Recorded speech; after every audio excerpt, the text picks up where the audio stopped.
Well, hello, everyone, and welcome to the latest episode of HR Tech Chat. And I'm very happy to have with us today James Norwood, who is Chief Marketing and Strategy Officer for isolved. Welcome. Hi, Brent. Happy to be here. Thanks for having me. Oh, absolutely. The pleasure is all ours.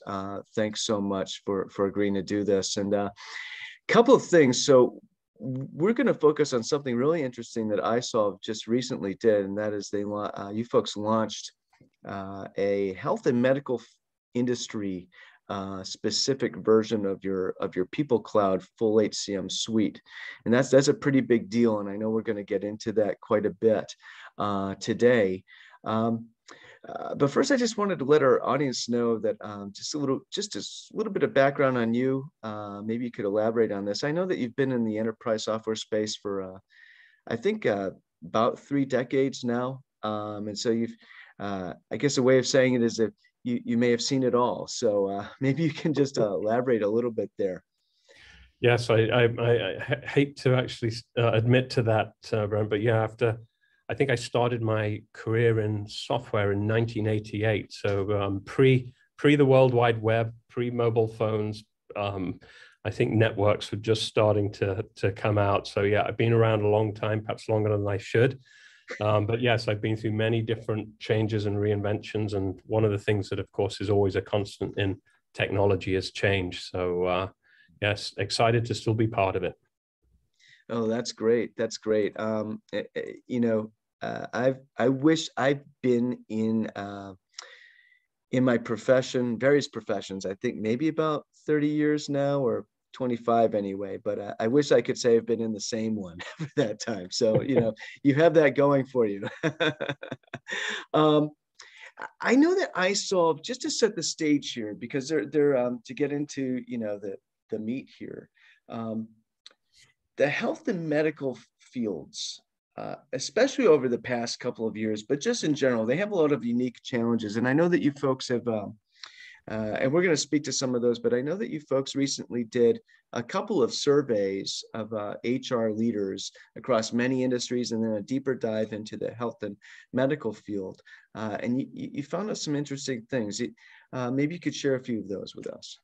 Yeah, no, absolutely. And, it's one of the driving factors for why we released isolved for healthcare services was the feedback that we saw amongst the survey results that we do with our annual, it was actually our second annual HR leaders industry survey, which was published in February. You can get it from our website. It's up there. But very interesting. Obviously, the last 2 years has been just so dynamic for every industry because, of course, of the pandemic. But healthcare has been at the, has borne the brunt of most of the challenges and changes that have happened, simply because it was a pandemic, and a lot of that was coming through in our survey. So just to give you an example, recruiting new talent was seen as 65% harder in the last 12 months than it was the prior 12 months, and for good reason. There may be more registered nurses than ever before, but there's a national shortage of registered nurses than ever before.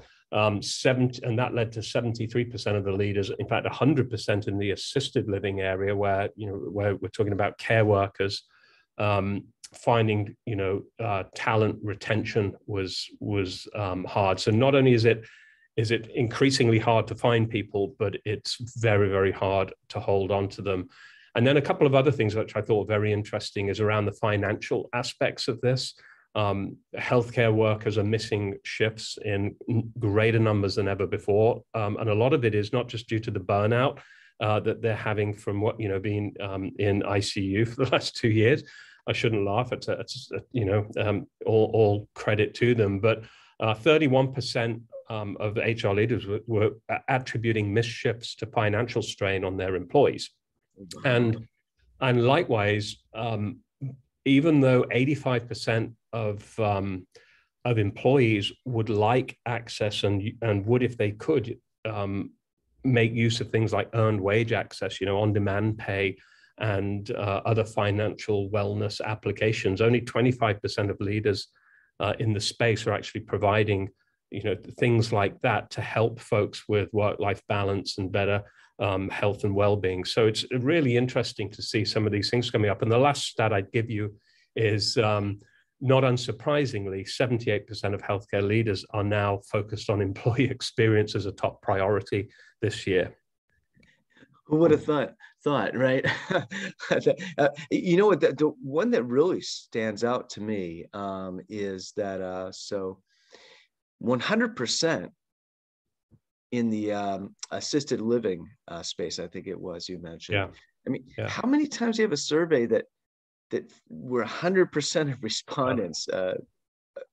That's exactly retention. Look, it's been COVID-19 was so tough for healthcare workers, and not just in primary care, but those that are going out and doing care in the community and working in care homes, where once someone got it, everyone got it. It's been tough. So hanging on to those folks has been hard, and just having to go from one place to another to help out and to cover a shift simply because a care worker at this particular home came down ill or sick and therefore couldn't come into work. And so you have to cover that shift. There's a lot more financial hit to the employees, because they're having to take greater expenses to maybe drive to a location they wouldn't do, and then they need to get reimbursed quicker. And and again, that becomes a challenge. So it's not unsurprising that people have been that healthcare workers have been a very large percentage of the Great Resignation or the Great Recalibration, however you want to call it. They're sort of looking at their lot, and they're saying, maybe I should be going elsewhere. I don't know if you saw, Brent, but I read today a new study by Elsevier Health, and they're predicting a mass exodus of healthcare workers from the economy by 2025 of up to 75% of the folks that are currently there today. So by 2023, they're saying there'll be a shortage of around 140,000 physicians nationwide. So this is a real problem that's not going away, even if the pandemic does.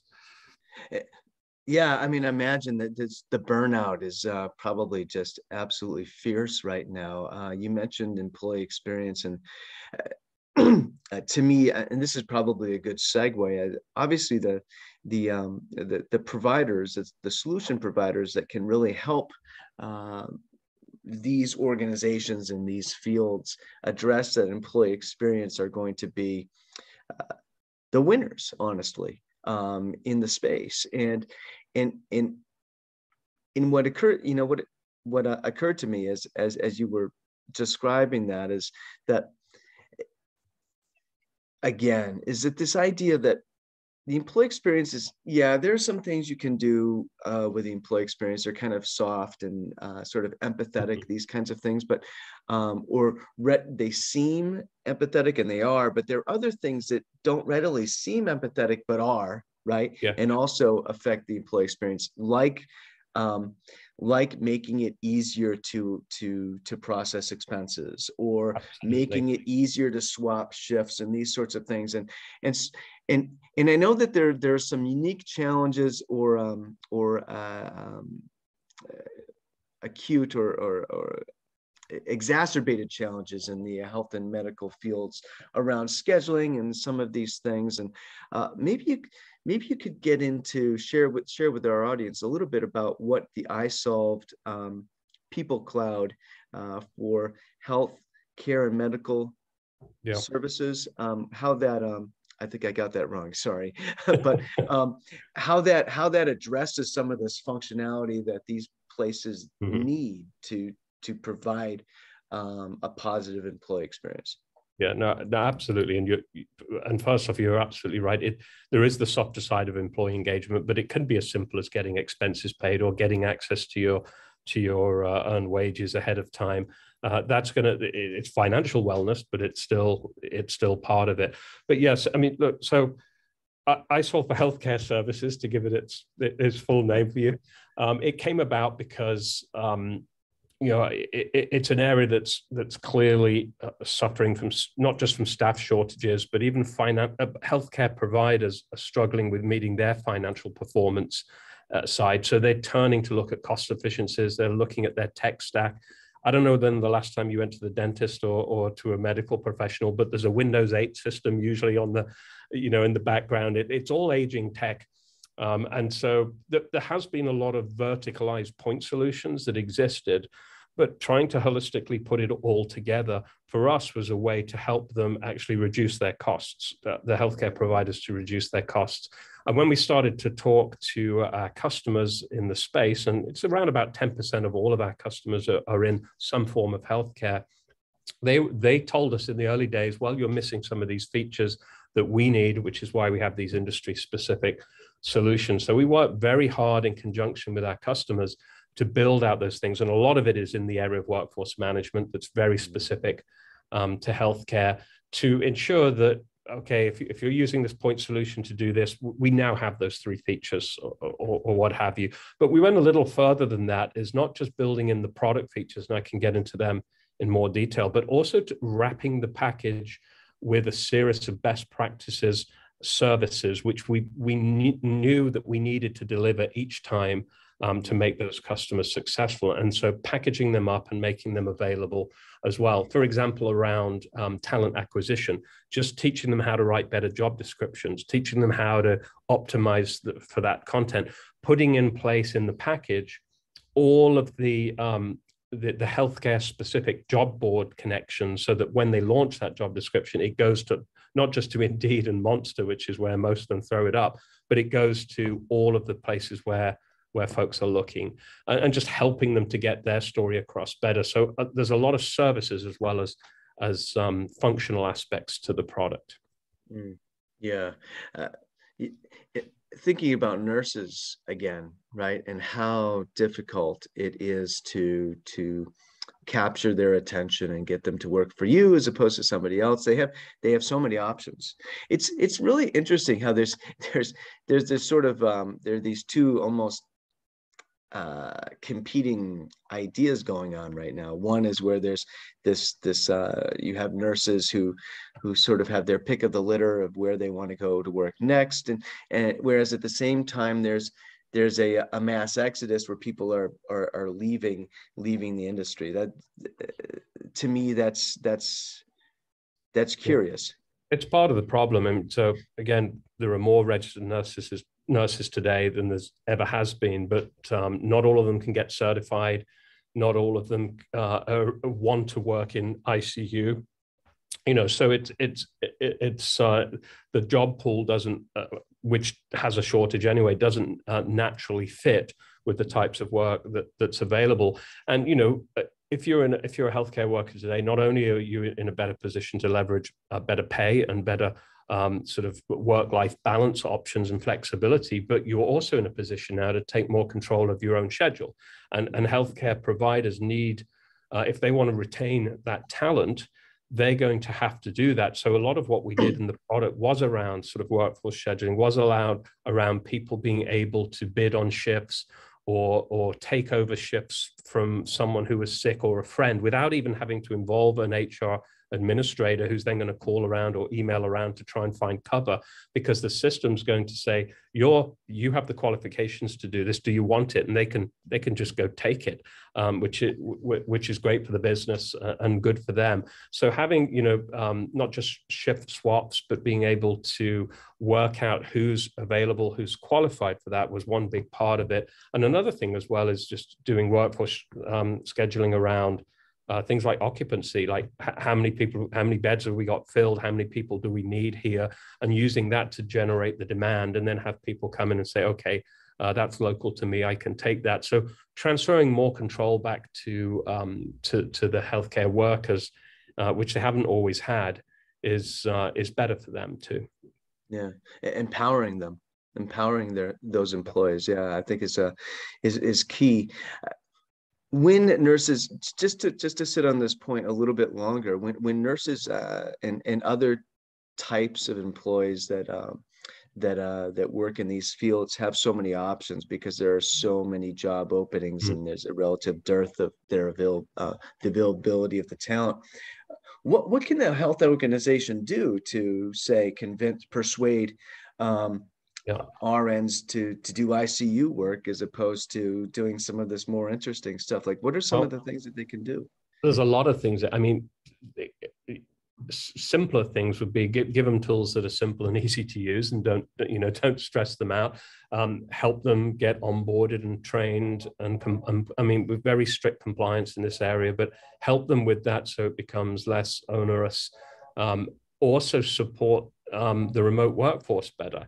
I said more control of their schedule is very important, but investing in health and wellness programs, even things like better childcare support, is, which isn't always there. So I just, once you're in a battle for talent and the shortage, and it becomes a seller's market, then you do have to invest in these things. What is isolved doing? We're helping on some of those things, like helping people get onboarded quickly, helping them get compliant. So we have industry specific learning. Our learning management system has very industry specific certification training courses, which will automatically notify people in advance when a particular certification might be coming up to expire, and help get them through without it being a rush, to ensure that they don't get turned down for particular work then. So there's a lot of things that can be done to work with the employee to make them feel like they have, more control in their own destiny. Mm. Some of this stuff sounds like it's perhaps transferable to other industries as well, some of this functionality. Yeah, I mean, certainly a lot of the workforce management we've done, shift coverage, requesting other shifts, things that would apply to retail. It would certainly apply to hospitality.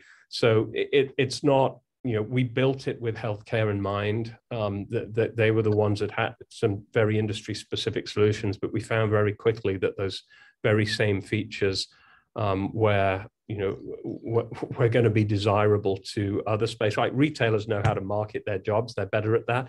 But certainly the workforce side of things, that shift coverage, reducing the manual labor from picking the right folks, just being able to see who's qualified or certified to do certain things, and transferring more control over to managers and employees themselves to apply for particular shifts and do that.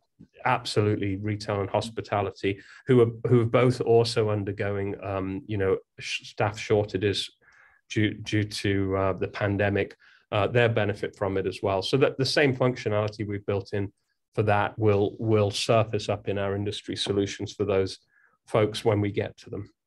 Yeah, seems wise to tackle the healthcare space first.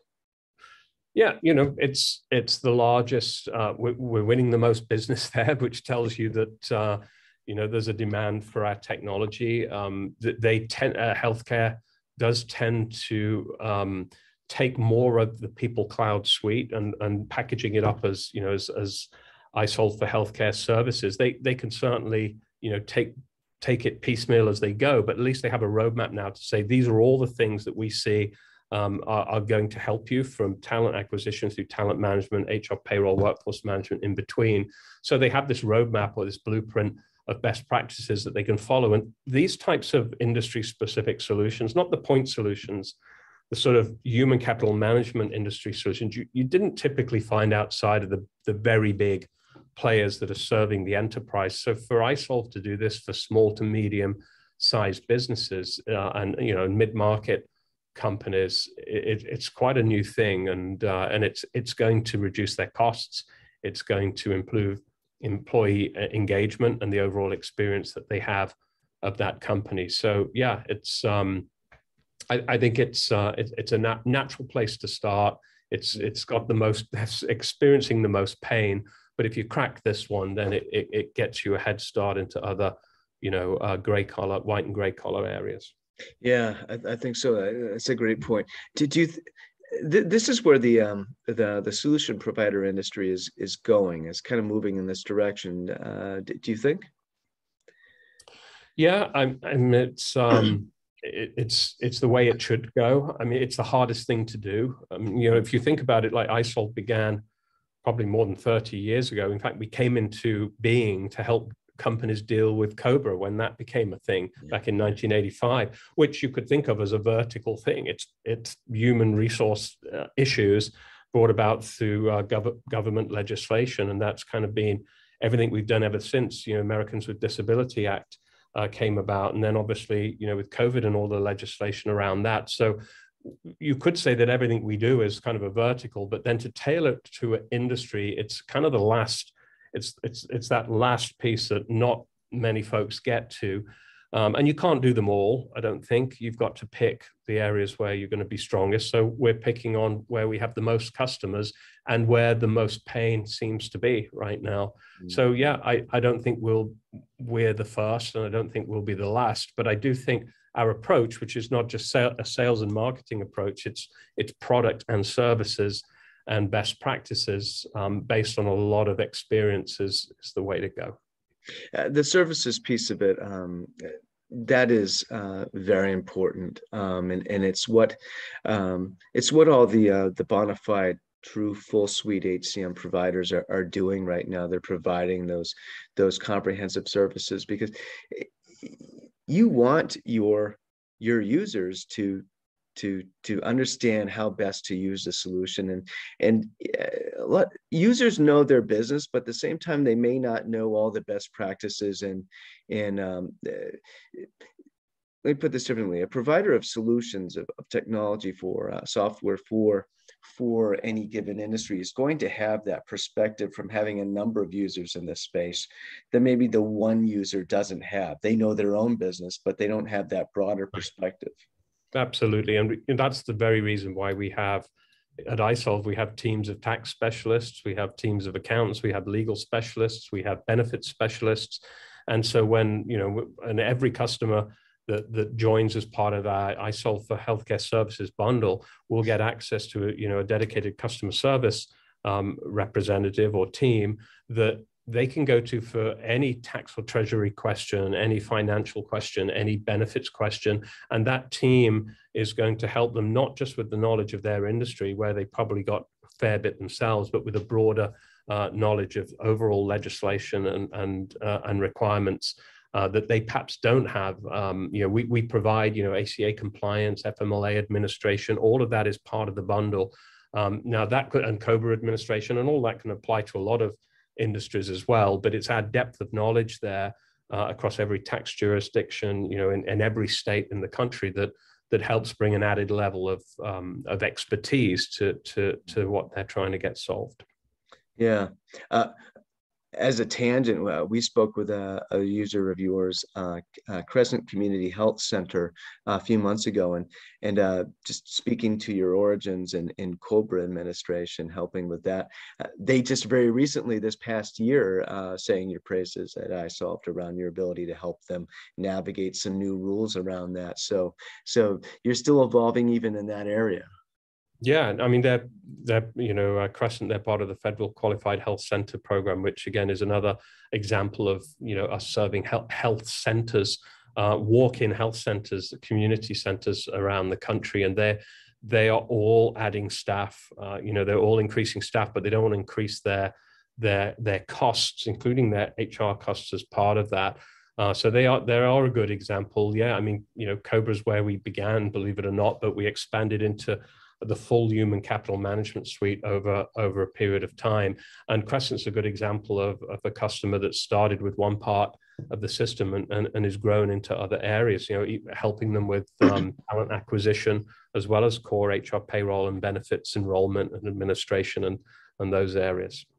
Yeah, that's a great point. Whether you're in healthcare or in any other industry, frankly, as a small business growing, you have your acute, immediate, urgent needs in HR, which are around administration and getting things just under control, so you're not just overwhelmed by it. And but it's important at that point in time to be thinking about HCM more strategically, right from the outset. That's been our sort of observation looking at a number of users, is that when they think about HCM strategically from the very beginning, as opposed to it being sort of an administrative or an efficiency play solely, right? Yeah. Those organizations really set themselves up for notable success over the long run. Yeah, I'd concur. I'd agree. And a center like Crescent, or CCHC as we call them, they're a community service that's looking after walk-ins. Regardless of their ability to pay, they're not going to turn anyone away. And it's anything from medical, dental to just regular health checks, or someone's got an emergency, they're there for them. And so it's quite sophisticated, it's quite complex, and it's changing rapidly. So it's they're a good example of someone that seems small from the outside. I think they've got only about 120 employees, but they serve 27 counties, and yet their level of sophistication from a human capital management standpoint is helping them to manage their costs and deliver those excellent services without having to increase, the amount of staff and the administrative overhead of handling it. And, I read a statistic the other day, I think it was from the let me just bring that up, the HIMSS, which is the Healthcare Information Management and Systems Society, I think. And they said that 86% of all mistakes that are made in healthcare are administrative. They're not operational, they're administrative. And so it just tells you that they have an issue in the back end there. So it's, they have to invest. Technology doesn't fix everything, but technology that comes with good best practices built in will help them to grow their administrative side slowly, where they can still offer a very sophisticated solution to underpin the services they're offering. And that's, if we can do that, so it's not a bad thing. Yeah, absolutely. Absolutely. Anytime that you can reduce error is a big deal. And if you can make any kind of a dent in that number, that's a high percentage. Just the other thing that I love about this is, from a broader standpoint, is when you develop when somebody develops an industry specific HCM suite, it's a way for everybody to think about HCM more as a whole thing versus, we think about HCM so often as it's, it's discrete domains, or, it's silos, and that person has a performance management, needs a performance management solution, or that person needs a scheduling solution. I think it's still, when you think that way in WFM, maybe still it makes a little bit more sense. But what I love about these industry solutions is that it really gets it gets everybody thinking about HCM more holistically, because every business, or every industry at least, is different. It's not everybody has a performance management need. They have a more of a this is where I'm not quite sure how to describe it, but it's a way to break free from that conventional thinking that's, that was useful maybe 10, 15 years ago, but maybe we're kind of moving away from. Yeah, no, you're absolutely right. And look, I mean, the healthcare industry, it's full, like most industries are, of a lot of point solutions that have been acquired over time, and then, badly integrated or good, well integrated or not, that becomes, over time it becomes a mess, and it's siloed systems that you have to learn each one differently. They look differently. I mean, the whole idea of having an industry specific platform is say, like, I move from one area to the other and it all looks and feels the same. That immediately takes off a massive overhead from the people that are using those platforms, that need to use them to do their jobs, to get productive, to get compliant. But it also reduces a ton of complexity and cost in the back end as well. And so, yeah, it is a opportunity to look more holistically as HCM as a solution rather than as a series of point solutions. But there's a reason that people went out and bought those point solutions. They weren't given the budget, or it was very specifically that met their need. It's only more recently that solutions like, isolved for healthcare services has come about to say, this is a broader suite now that introduces things which you maybe even didn't think you needed, that are part of HCM, but they're delivered to you in a way that's going to make sense to you and your business. So, performance management being part of that. So, yeah, maybe our product isn't fundamentally as deep as every single point solution they acquired, but it's probably gets them most of the way there, and the benefits they get from it all being on one platform with all the related services and being easier to use and probably lower cost to operate outweighs that. Yeah, yeah, well put. It'd be interesting to see where things go in the next 10 to 20 years. And maybe that's a little bit too far out, but how far away we're able to get from that sort of initial original sort of silo thinking to more of a maybe a completely different calculus. Well, this is a problem that's not going away. We're doing telehealth now. There's, patients are more empowered. Everyone goes on WebMD, then calls up and says, I think I need this and I think I need that. The transition to home-based care. And of course, the elephant in the room, not your good self, because you're a young man, Brent, but the aging population with incremental healthcare needs is not going to go away. So this is a problem that's here to stay. And so I think it's important for companies like isolved to take it seriously and play our part and do what we can to help remediate some of those issues. Yeah, absolutely. Absolutely. This has been a fantastic conversation. Thank you so much for joining us, James. Thank you so much for having me. I love chatting.